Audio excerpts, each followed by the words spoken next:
Remote desktop. So, you're on a business trip and you just realized that you forgot to transfer some files from your desktop computer to your laptop before you started your trip. So what are you going to do?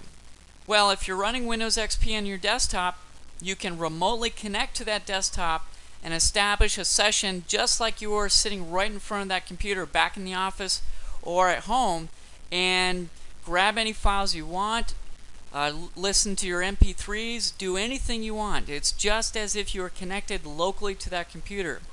So in this video, we're going to see how all this magic works.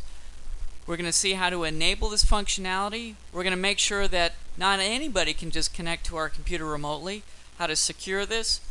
And then once we've covered those tasks, we'll actually establish a connection and then see how we can connect remotely to our computer from our web browser. So let's take a look and see how this actually works. You can establish a remote desktop connection because Windows XP now includes terminal services, which historically has only been available in the server editions of Windows operating systems for remote connections. So we can use the service for remote connections, but it's also used for remote assistance sessions and for fast user switching. Both topics we'll look at in other videos in this series. So with this service in place, how do we establish a connection? Well, we use a remote desktop client, and Windows XP has that client pre-installed, so we don't have to worry about that. But what about our down-level clients? Well, thankfully, the Windows XP CD actually includes a remote desktop client that actually can be installed on Windows 95 and higher to connect to your Windows XP professional machine. And this new remote desktop client includes an improved protocol that allows for some new functionality that we didn't have in Windows 2000 or Windows NT. So we're going to take a look at now how we actually enable this and establish a connection and have some fun. For security reasons, remote desktop connections are not enabled as a default. So the very first thing that you have to do is log on either as a local administrator or as a domain administrator.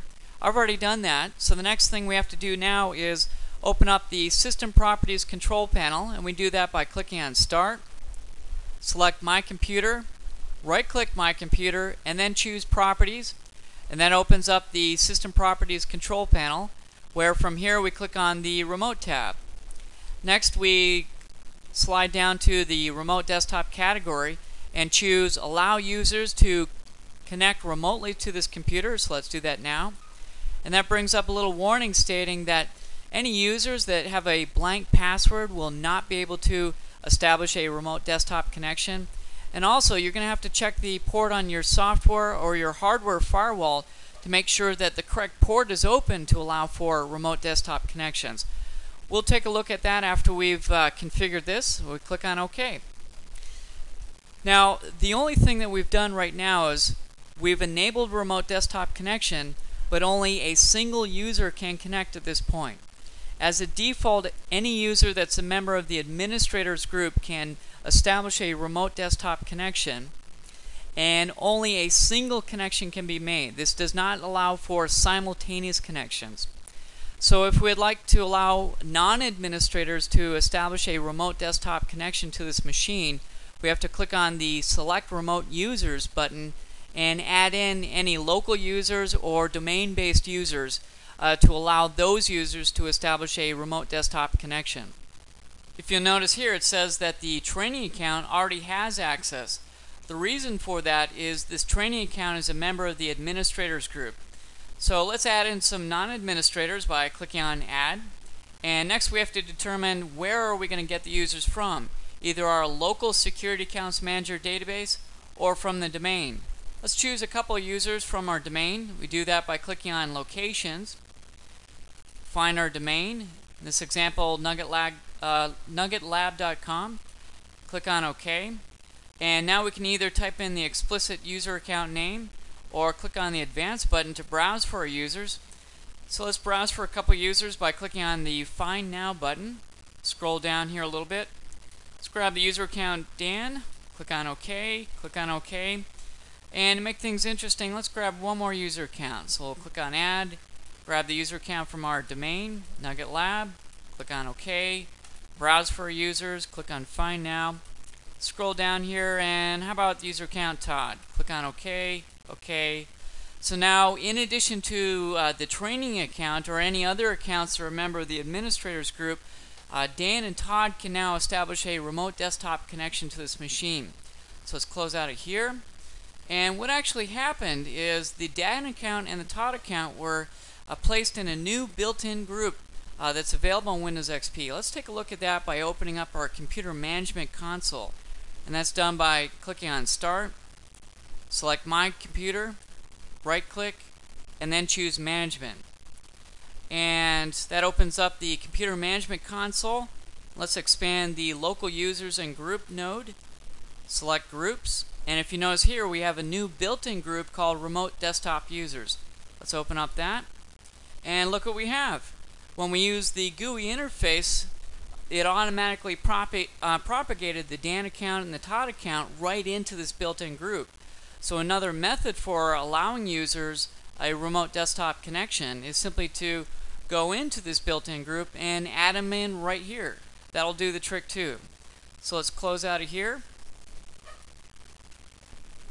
Now that we've enabled remote desktop, the next thing that we have to do is make sure that the port that's used by remote desktop is open to allow for remote desktop connections. And the port that's used is also the same port that's used by terminal services. Remote desktop connections use port 3389. So let's make sure that this port is open on our software or on our hardware-based firewall. And let's take a look at that now by going to our software-based firewall that's actually included in Windows XP. And we can do that by clicking on Start, go to Control Panel, choose Network and Internet Connections, and then click on Network Connections. Select your LAN connection, go to Properties, and next click on the Advanced tab. And from here we can see that Windows XP includes a software-based firewall. Click on Protect, and then in the lower right hand corner click on Settings. And as a default, the remote desktop connection protocol 3389 would be blocked if we're using this method for our firewall. So what we'd have to do is choose remote desktop, and if you can see here in the background it's port 3389. Click on OK and click on OK, and just close out of all these connections here. So with the remote desktop enabled and with our port open, we can now start to establish remote desktop connections. And let's use our built-in client to establish our first connection. So to do that, click on Start, choose All Programs, choose Accessories, choose Communications, and then select Remote Desktop Connection. And this is the replacement for the Windows 2000 Terminal Server Client. This remote desktop connection client can be used to connect to Windows 2000 servers, terminal servers though. So the next thing you do is type in either the host name or the IP address of your Windows XP professional computer that you'd like to connect to. And this can only be used to connect to professional computers. The Home Edition does not include the remote desktop capabilities. But before we do that, let's take a look underneath the hood and see what some of the options for the connection are. First off, if we connect to one computer on a regular basis, we can pre-populate our logon information, even the password if we want to, and save that information as a little file that we can just click on whenever we want to establish a remote desktop connection to our favorite computer. And also, a big improvement over our Windows 2000 terminal server client is we can now go up to 24-bit color depth. That will depend on the actual video card you have in your computer. My video card will allow me to go up to 16-bit. But in Windows 2000's terminal server, sometimes you connect and run an application that will require more than 256 colors, which is the default in Windows 2000's terminal server. So now in Windows.net and Windows XP, we can choose a color depth all the way up to 24-bit. And also we've got improved redirection from our remote machine to our local machine. we have the capability of redirecting resources from our remote computer, such as audio, which we didn't have in Windows 2000. So for example, once we establish the connection, we can find an MP3 file that's on the remote computer, and that will be redirected to our computer and will be played through the speakers on our local computer. And if we had an AVI file or a WAV file, the same thing would happen. We'd redirect all that information to our computer, and we can see that through our Windows Media Player and hear all the music. Additionally, we can map our keystroke combinations very easily with this client compared to Windows 2000. In Windows 2000, you had to jury-rig keystroke combination equivalents to be used in a Windows 2000 terminal server session. Now it's very easy. We just choose, whenever I choose a keystroke combination, should that be directed to my computer? Should those keystroke combinations be sent directly to the remote computer? Or if I'm running in full screen mode, send those keystroke combinations to the remote computer. So much improved over Windows 2000. And we have other redirection options. Now we have the capability of redirecting the remote drives to our local drives, and that will allow us to copy and paste from our remote computer to our local computer so we can grab those files that we forgot. So let's check that off. And we can redirect our printers from our remote computer to our local computer, and that's all transparent. It's behind the scenes. If there's a printer on that remote computer, it will automatically redirect that to your local computer. And if there's anything connected to the serial ports on that remote computer, you can redirect that functionality to your local computer. If there's any programs that should start up, any little batch files or anything like that, you can add that information here. And lastly, we can optimize and govern the actual experience of our connection by using this performance area. As a default, the remote desktop connection is set for a modem connection, and the RDP protocol has been optimized for slow connections. So you can perform pretty basic work even on a dial-up connection. However, if you noticed that it's optimized the connection by reducing some of the bandwidth requirements. It's deselected the display desktop background, which means when you establish the connection with a modem, it won't display the dog bitmap or the bitmap you have of your spouse. It's going to be a blank background. Also, it's going to disable any of the contents you'd see while you're dragging the windows. Any animations with the Windows XP animations, those will be disabled. But themes have been enabled, and you can actually speed up the connection by caching any bitmaps and have those stored in your local machine. And by having them cached, you don't have to keep going over the network and grabbing those images. I'm on a high-speed connection here, so I'm going to choose a drop-down list. So if you're on a broadband connection, a DSL cable modem, you can increase your and optimize your throughput by choosing those higher levels. I'm actually on a corporate connection, so let's choose LAN. And as soon as I do that, it automatically selects all these options because we have a big pipe, lots of bandwidth to work with here. And the next thing to do is just simply connect. So let's close this up a little bit and then type in the host name or IP address and establish your connection. So let's click on connect. And now it's giving this warning because we chose to map the drives from our remote machine to our local machine, saying, hey, this could be sensitive. Somebody can get to your files. Are you sure you want to do this?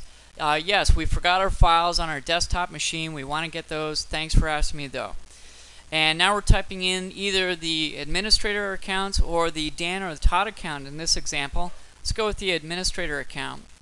And what would happen is if the user account training was logged onto the machine right now, remote desktop would automatically log that user off. The machine would remain on, but the user would be logged off and be back to a logon screen. And now that we're connected to the machine, it's as if we're sitting right in front of that machine. It's as if we never left our office. We can see their desktop background because we had enabled that in the performance options. Let's go to Start, and let's go to our hard drive to grab that file that we forgot. double click on our C partition and find our files, select that file, copy that file. Let's just go back up here, and if we scroll down a little bit, what actually happened with the redirection is that we see all of our drives on our local computer mapped directly to the remote computer.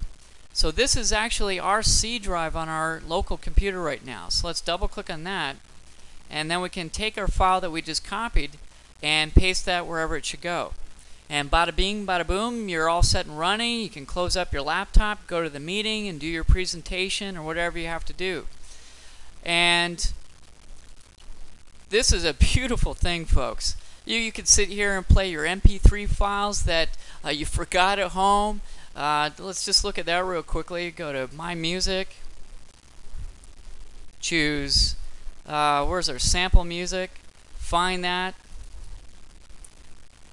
Automatically clicks open Windows Media Player, starts playing your music, and you're good to go.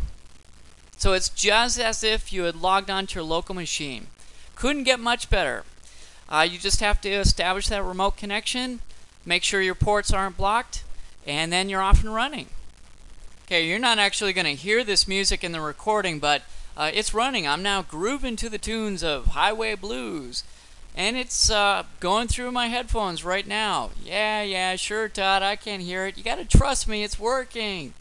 Okay, enough fun, folks. Let's close out of here, and let's end our session. Now, if you notice at the very, very top here, we've got this handy tab showing us what machine that we're logged on to. But how do we actually get out of this machine? Well, we can close the big X button that says, oh, you want to disconnect from your session. If you do that, beware though that any programs that are running will still be running. So what that means is, if I had Word open and I was typing a memo and I just clicked on that big old X to close or disconnect the session, Word will still be running on that computer, chewing up RAM, chewing up CPU cycles. So this is not the best way to close out of your session. We can log off our session instead. While we're here, let's take a look at some of the other options. We're running in full screen mode right now. If we want to get out of full screen mode, just click on the button in the middle. It gives us a little window that we can scroll around in. Let's get back into full screen mode. And if we would like to minimize this session and get back to our desktop, just click on the minimize button. Returns us to our local desktop. Let's get back to our session. And then to actually end your session, the proper way, without chewing up RAM and CPU cycles, that's done by clicking on Start and Log Off. And if you notice here, you've got the Disconnect button. Don't do it. Don't click Disconnect. Choose Log Off and click on Log Off, and that's all there is to it. So that brings us right back to our local desktop. So we initiated that session using our built-in remote desktop client, but that client can also be installed on our down-level operating systems by just taking our Windows XP CD, going to our Windows 95 machine as an example, and kick off the installation. Let me just show you how to do that. Let's go to Start, click on My Computer, and I've placed my Windows XP Professional CD in here. Just double click on the CD. Brings us to our menu options, where from here we're going to choose Perform Additional Tasks, and then on your Windows 95 or higher machine, just choose Set up remote desktop connection, and now that 95 machine can establish a remote desktop connection to Windows XP Professional or even to a Windows 2000 terminal server. But the fun hasn't stopped. We've actually have one more method for establishing a remote desktop connection. If you don't have access to a computer that has the remote desktop connection client, but you do have access to a computer running Internet Explorer, well, then you can still establish a remote desktop connection from a web page. You can do this by installing a subcomponent of Internet Information Services on your Windows XP computer ahead of time. Let's see how we do this. The first thing we have to do is open up the Add Remove control panel. So we do that by clicking on Start, choose Control Panel, go to Add or Remove Programs, and then from here we choose Add Remove Windows Components. Then you're going to scroll down and look for Internet Information Services, And this will actually install the full-blown Internet Information Service 5.1 in this machine. We don't need the entire kit and caboodle here. We just need a subcomponent of it. And we find that subcomponent, which is called Remote Desktop Web Connection, by first clicking on Details. Then you scroll down to the bottom and choose World Wide Web Service. So this is not really well documented, so I've got a little tip for you here. You choose World Wide Web Service, then click on Details, and from there that exposes Remote Desktop Web Connection. And this is the only thing that we need here. When we choose Remote Desktop Connection, that will also install the World Wide Web Service and a bare bones implementation of Internet Information Services. So do be aware that this will require a little more RAM from your machine, chew up a little more CPU cycles, so there is a little bit of overhead incurred by performing this, but let's click on OK and finish the installation process and see how this works. And once this is finished installing, we'll open up our computer management console and see exactly what got installed. So we'll click on Finish, click on Close out of here. So a streamlined version of Internet Information Services was installed, and we can see that by going to our computer management console. So let's do that now. Select My Computer, Manage, and expand Services and Applications. And look what we have here, Internet Information Services. If we expand that, expand websites, go to our default website, and here we've got a special virtual website called TS Web, or short for Terminal Services Web. So what we're going to do now is open up a web browser connection to establish a connection to this website. So let's see how that works. So now all we have to do is make sure that we have access to a computer that's running Internet Explorer 4.0 or higher. And we certainly have that on Windows XP. It's using Internet Explorer 6.0. So we access that by clicking on Start, go all the way up to the top, choose Internet Explorer. And what happens here is that the TS Web virtual website has an ActiveX control that will run within your web browser to establish this connection. And we establish the connection now by typing in either the IP address or the host name of the computer that's running TS Web.